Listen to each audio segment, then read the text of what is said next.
রাকাল ভাইদের কাছে এসেছে।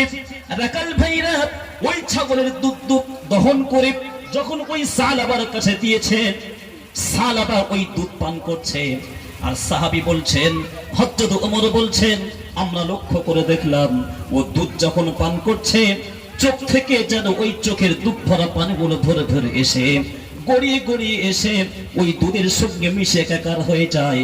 আর ওই চোখের পানি মিশ্রিত দুধ ওই সালাবা পান করে নিয়ে আবার গুহার দিকে চলে যায়।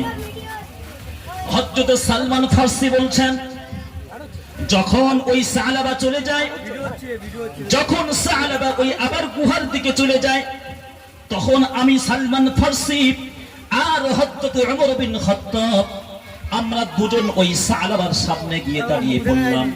দাঁড়িয়ে গিয়ে ওই সালাবার হাত মোবারক আমরা ধরে নিলাম। ধরে বলছেন, সালাবারে তোমরা কি আমাদেরকে চিনতে পেরেছো নাকি? সালাবা যখন দেখছে ইনি তো হযরত ওমর আর ইনি তো হচ্ছেন হযরত সালমান ফারসি রাদিয়াল্লাহু তাআলা আনহুম। সালাবা এদেরকে দেখে দুপুরে কেঁদে উঠেছেন। হযরত ওমর আর হযরত সালমান ফারসি এদেরকেও দেখে এনাকেও দেখে দুপুরে কেঁদে উঠেছেন। সালাবার শরীর এক সময় কেমন ছিল আর আজ এই সালাবার অবস্থা কি হয়েছে? সালমান ফারসি বলছেন, চলো সালাবা, আল্লাহর নবী তোমার জন্য অনেক দুঃখ বেদনা পেয়েছেন, তোমাকে বহুদিন হয়ে গেছে দেখতে পাননি, আল্লাহ রাসূল আমাদেরকে পাঠিয়েছেন, চলো নবীজির কাছে, তুমি চলো, নবীজির কাছে নিয়ে যেতে এসেছি তোমাকে। সালাবার দুপুরে কেঁদে উঠে বলছেন, হে ওমর, হে সালমান ফারসি, আমার সম্পর্কে আল্লাহ রাসূলের কাছে কোনো ওহী অবতীর্ণ হয়েছে নাকি? আমার ব্যাপারে আল্লাহ রাসূলের কাছে কোনো আয়াত অবতীর্ণ হয়েছে নাকি? আল্লাহ পাক কি আমার সম্পর্কে তোমাদের কাছে আল্লাহ রাসূল কোনো কথা বলেছেন নাকি? তারা বলছেন, না, আল্লাহ রাসূল এমন কোনো কথা তোমাদের সম্পর্কে আমাদের কাছে বলেননি। তখন ওই সাহাবা বলছে, আমি আল্লাহ রাসূলের কাছে যেতে চাই না, আমি ওই গুহার মধ্যে বসবাস করতে চাই। কারণ হলো, আমি যে বড় পাপ কাজ করে ফেলেছি, আমি যে গুনাহের কাজ করে ফেলেছি, আমি কি মুখ নিয়ে আমি নবীজির কাছে আমি দেখাবো? এই জন্য করে আমি আর মদিনায় ফিরে যেতে চাই না। ভাইরা আমার, হযরত ওমর, হযরত সালমান ফারসি রাদিয়াল্লাহু তাআলা আনহুমা এরা বলছেন, না, তোমাকে ছাড়বো না, আল্লাহ রাসূল আমাদেরকে পাঠিয়েছেন তোমাকে নিয়ে যাওয়ার জন্য। তখন পরিশেষে সালাবা আসার জন্য রাজি হয়ে গেলেন। হাঁটার মতো ক্ষমতা নাই। সালাবার একটা হাত হযরত ওমরের কাঁধে আর একটি হাত হযরত সালমান ফারসির কাঁধে, এই রকম ভাবে দিয়ে ওই দুইজন সাহাবা সালাবাকে পালকির মতো করে নিয়ে আসছে আল্লাহ রাসূলের কাছে। নবীজি দূর থেকে যখন দেখতে পেয়েছেন ওই সালাবাকে আমার কাছে নিয়ে আসছে, হাঁটার মতো কোনো ক্ষমতা নেই, শুকিয়ে দুবলা হয়ে গিয়েছে। নবীজি ওই সালাবার পরিস্থিতি দেখে নবীজি দুপুরে কেঁদে উঠেছেন। যখন সালাবাকে নিয়ে নবীজির সামনে যখন বসিয়ে দেওয়া হলো, তখন নবীজি বলছেন, সালাবারে, কি এমন অপরাধ আমি করেছি তোমার কাছে? আজ 40টা দিন হয়ে গেল, আমি যুদ্ধ থেকে ফিরে আসার পর সবাইকে আমি দেখতে পাই, কিন্তু তোমার মুখ আমি দেখতে পাচ্ছি না। কি এমন অপরাধ আমি করেছি বলো, যার জন্য তুমি আমার থেকে এতটা দূরে হটে গিয়েছো? সালাবা বলছে, ইয়া রাসূলুল্লাহ, সালাবার সঙ্গে যে ঘটনা ঘটেছিল, সালাবা পুরোটা ঘটনা আল্লাহ রাসূলের কাছে শুনিয়ে দিয়েছেন।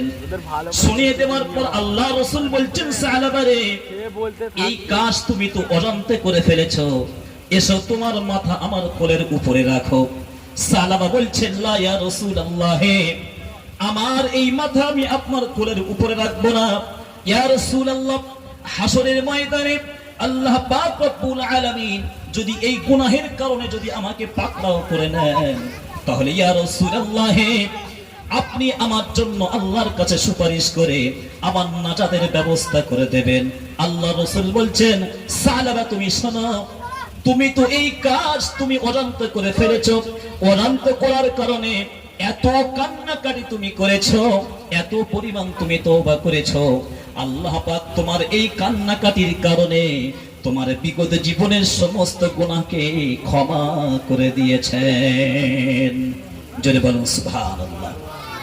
আল্লাহ পাক আয়াত অবতীর্ণ করলেন, إنما التوبة على الله للذين يعملون السوء بجهالة ثم يتوب الله عليكم। আল্লাহ পাক বলেন, তওবা তো হলো শুধু তাদের জন্য যারা কোনো অজান্তে গুনাহের কাজ করে ফেলবে, ইচ্ছাকৃতভাবে কোনো গুনাহের কাজ করতে চাইবে না, অনিচ্ছাকৃতভাবে গুনাহের কাজ হয়ে যাবে, এবং এই গুনাহের কাজ হয়ে যাওয়ার পর যখন সে বুঝতে পারবে যে আমার দ্বারা গুনাহের কাজ হয়ে গিয়েছে, সুম্মা ইয়াতুবুনা মিন করিবিন, এটা বুঝতে পারার পর সে আর দেরি করবে না, সাথে সাথে সে তওবা করে নেবে। আল্লাহ পাক বলছেন, ফাউলাইকা ইয়াতুবুল্লাহু আলাইহিম, আমি আল্লাহ তাদের তওবা কবুল করে নিয়ে তাদের বিগত জীবনের সমস্ত গুনাহকে ক্ষমা করে দিলাম। আরেকটি আয়াত বলবো, এই আয়াত যখন আল্লাহ পাক অবতীর্ণ করেছেন, শয়তান ইবলিস তখন ছটফট করতে শুরু করেছে। আল্লাহ পাক রব্বুল আলামিন যখন এই আয়াত মুমিনদের সুসংবাদের জন্য অবতীর্ণ করলেন, তখন শয়তান ইবলিস তার গায়ে জ্বালা ধরেছিল, ছটফট শুরু করেছে। আল্লাহ পাক সেই আয়াত অবতীর্ণ করলেন, ওয়াল্লাযীনা ইযা ফাআলু